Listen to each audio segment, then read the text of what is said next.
C-sharp programming language. C-sharp. This is C-sharp programming language. Okay, let's start with C#.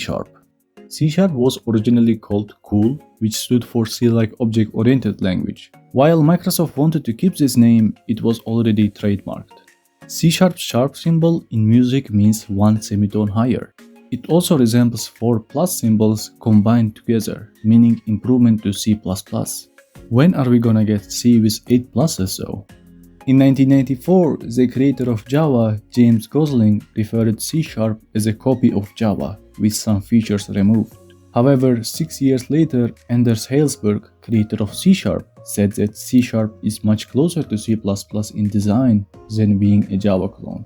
Lua means moon in Portuguese because the creators were from Brazil, and the reason it was called moon because one of Lua's predecessors was simple object language, Sol, meaning sun in Portuguese. Rust developers also call themselves Rustigians, which comes from playing with the English word crustaceans, meaning a group of crustacean animals, such as crab, lobster, and shrimp. Now, let's visit the alphabet, shall we? While there is no A language, I found one that's closer, A+, which was created in 1985 for numerically intensive financial applications. Also, subbing to this channel would be A+. B, C, and D are all real programming languages. B is slightly older than C, D is sequel to C, and C is the OG everyone still respects. B was developed on a computer that only had 8 kilobytes of memory, so everything had to be insanely tiny and efficient. C is named after a second letter of a programming language its creator took inspiration from, BCPL.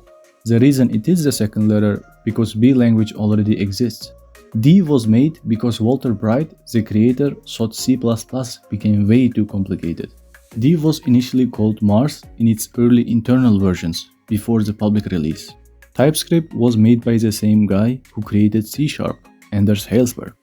COBOL, one of the oldest languages, was created by a team led by a woman, Grace Hopper.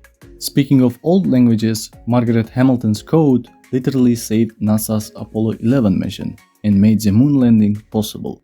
She herself stated that the software was smart enough to prioritize more important and critical tasks and ignore the junk when there was an overload of radar data. If it wasn't for the code, the moon landing wouldn't be possible. And the software Margaret Hamilton's team wrote was mostly in assembly language, which was super low level and optimized for the tiny amount of memory they had, which was around 64 kilobytes. Mocha, Name given to the JavaScript at early development stage, is a type of coffee. It's a cappuccino with chocolate. Python existed well before Java and JavaScript, around 4 years earlier. But why it didn't become popular back then? Well, according to my research, it seems to be because of lack of marketing, severe performance issues, and early Python 1.0 code not being any better than Perl code. Ruby was created because the creator wanted a language that made him happy. While Rust name was inspired by Rust fungi, the logo looks like a cogwheel because the Rust team used to like riding bikes. Since bike chain rings are both rusty and distinctive, they decided to brand the logo with it. The official name of Go is Go, not Golang. The reason website was called golang.org because the domain go.com was and is still owned by Walt Disney.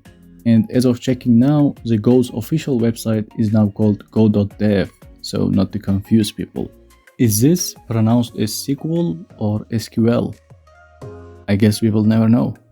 Kotlin, officially supported by Google for Android development, is named after Kotlin Island near St. Petersburg, Russia. Swift was created by Apple as a modern replacement for Objective-C. The name Swift means speed. An esoteric programming language, also called EsoLang, is a programming language designed to test the boundaries of computer programming. It's created either as a software art, a hacking tool, or simply as a joke. Here are a few examples. Haskell is named after Haskell Curry, a logician whose work inspired functional programming. The language is so purely functional, it's impossible to code an OOP in it. Share some fun facts about languages and frameworks, and I might include them in part 3. You can also watch the part 1 here.